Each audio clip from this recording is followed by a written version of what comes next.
So the title of this video may seem a little strange, but just hear me out.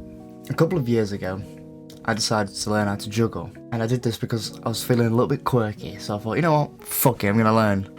And I didn't realise how impactful this would actually be on my life and like learning skills in general.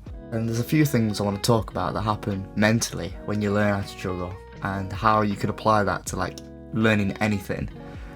Because it is such a life hack, it is such a cheat code for just like learning how to learn something. Now, I will preface this by saying that it's not actually juggling which will change you, it's everything you will learn from learning how to juggle. This is the skill of learning a skill, the feeling that you get from learning a skill and completing a skill, and actually proving to yourself that you can learn something and that it is not impossible. Because that feeling of before you can juggle, just going, in your brain you can't even fathom how you would ever learn how to do it. So learn how to juggle will only take you a couple of weeks to about a month. Maybe shorter, maybe less, maybe more, it just depends on the person. But it's important not to focus on a time frame too much because everyone's different.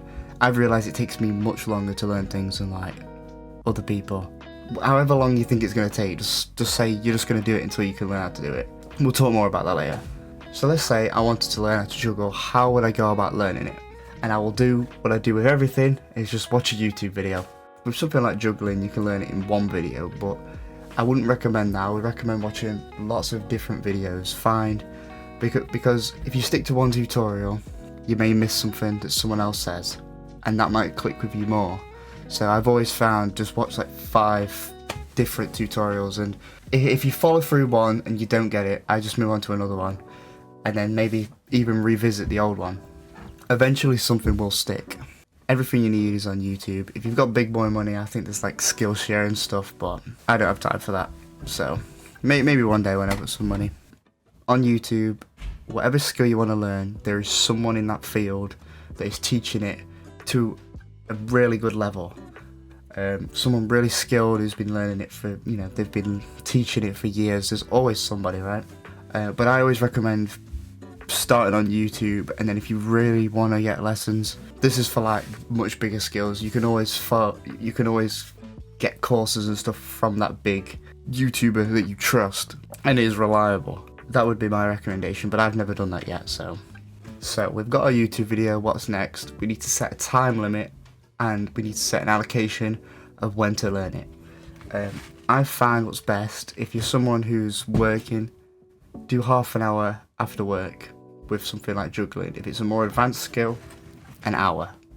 So when I learn how to juggle, I set myself 25 minutes, not even half an hour, and I would do this every day after work, like I said. And little did I know, this was building up my self-confidence and my self-discipline skills. Because as silly as it sounds, showing up every day for something as silly as juggling actually does benefit you, because you learn how to get into a routine of, okay, I'm going to dedicate a little time slot to focus on something I want to learn. And there's no harm, nothing bad's going to happen if you don't show up, but you're doing this for you, right? So if you don't want to learn it, don't learn it. But if you've been telling yourself, I need to get better, I need to improve, or I'm going to be in a slump for the rest of my life, this is the thing. It's just half an hour after work every day, and then after that you can do whatever you want. So that's what I would tell myself. The next skill that we will improve when we juggle is a skill that I like to call the leap of faith. And this is the skill of just doing it, just practicing into the void when you have no idea what you're doing, just doing it.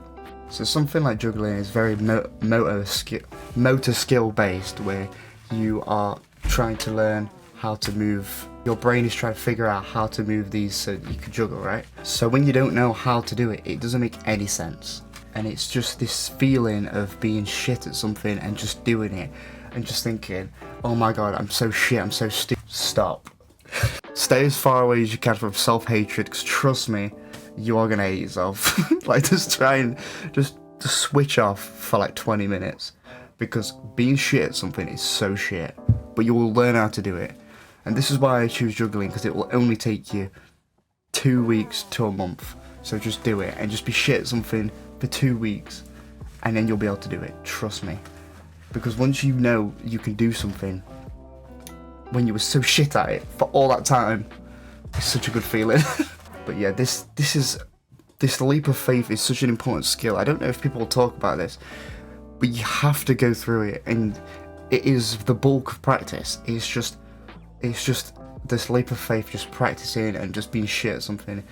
That is the reality of everything that you're doing when it comes to learning something, and it's so important. And getting over the feeling of being shit at something is, the truth is, you are always going to feel shit. If you're someone who's just like, oh my god, I can't do it, and it's painful because you can't do it, you're just going to feel like that.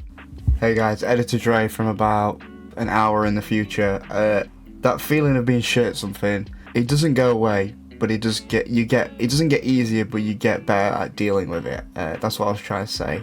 So don't worry. You learn. It's kind of like if you hate going to the gym, but you go to the gym for like a year, and you still hate the gym, but you learn how to go.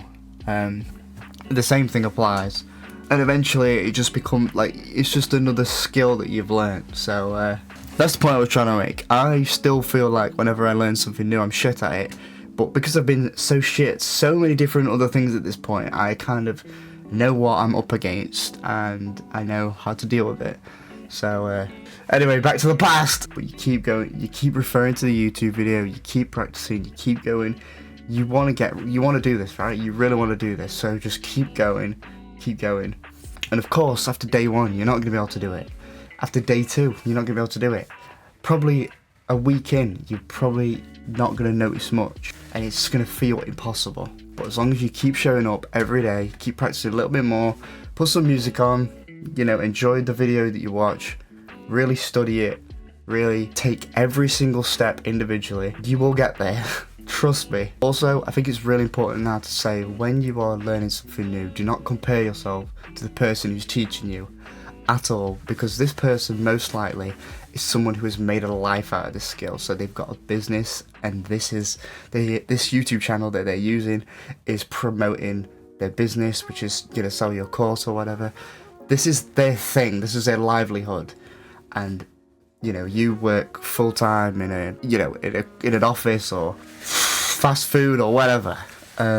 This is your life. You're doing this as a little skill after work, whatever. Do not compare yourself to them, because this is what they do best. They dedicated their life to this. Learn to just take a little bit of information from every video you watch, try and apply it, break the steps down, and you'll get there. And this can be applied to everything you learn.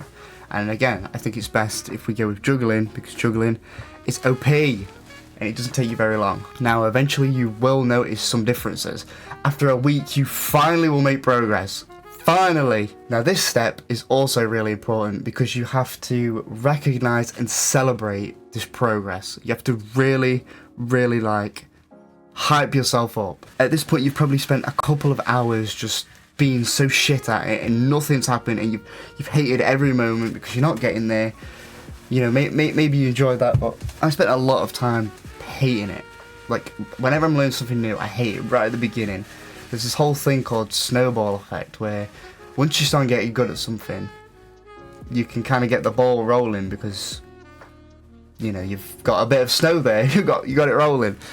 But when you're learning right at the beginning, there's nothing, and you are completely in this new world of this skill.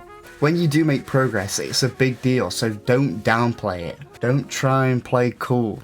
Just because it's something as silly as juggling, don't just be like, oh well, I should be able to know how to do this, it's so easy. No! It's hard! Everything you learn is hard when you don't know how to do it.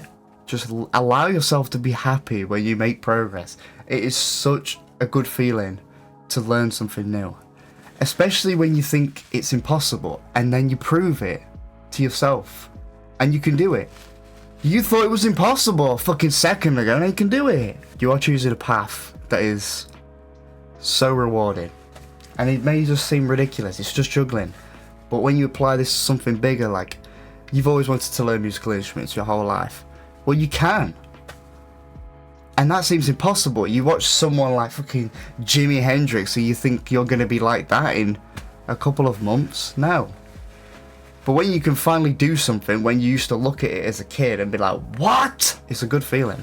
And so eventually you will learn how to juggle. Hooray! You'll be able to do 3 in a row.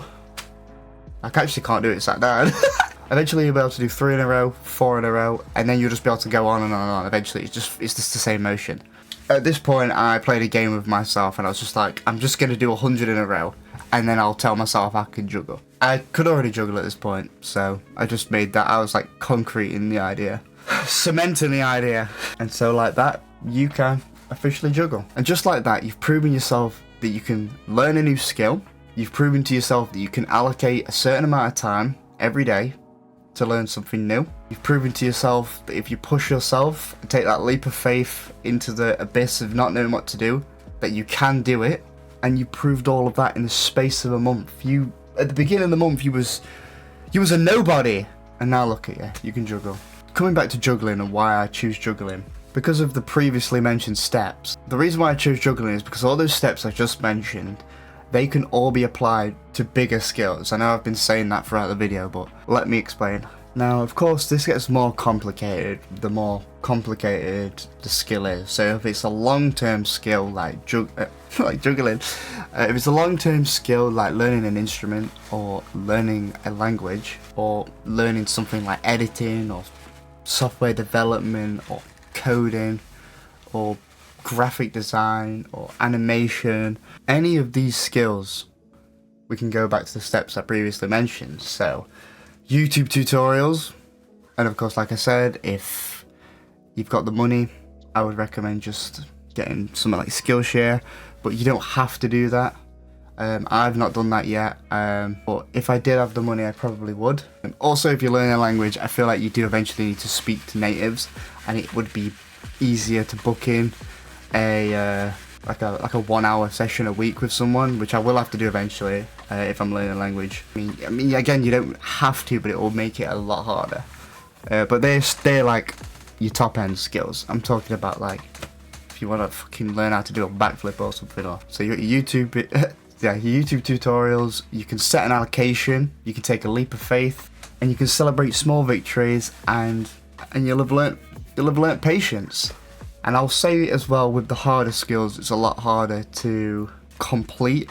You're never going to be able to complete a language or complete an instrument, but you will get to a point where eventually, you know, you're fluent or you feel confident enough. But so long as you can set yourself goals and complete those goals, you'll prove to yourself that you're getting closer to your goal. For example, learning a chord progression or making a bunch of flashcards to review and then learning them. But you will get there.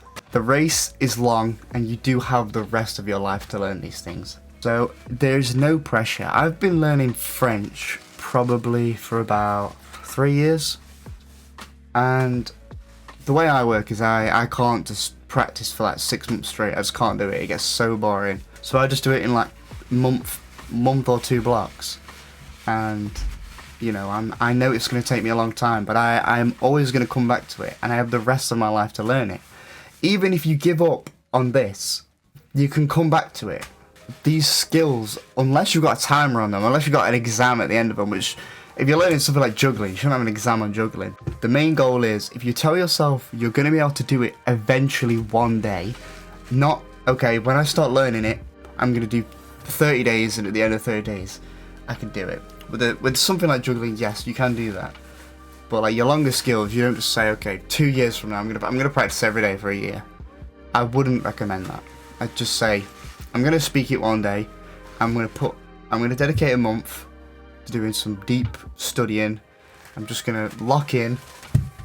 I'm just gonna get it done, and I'll just see what I can do at the end of it.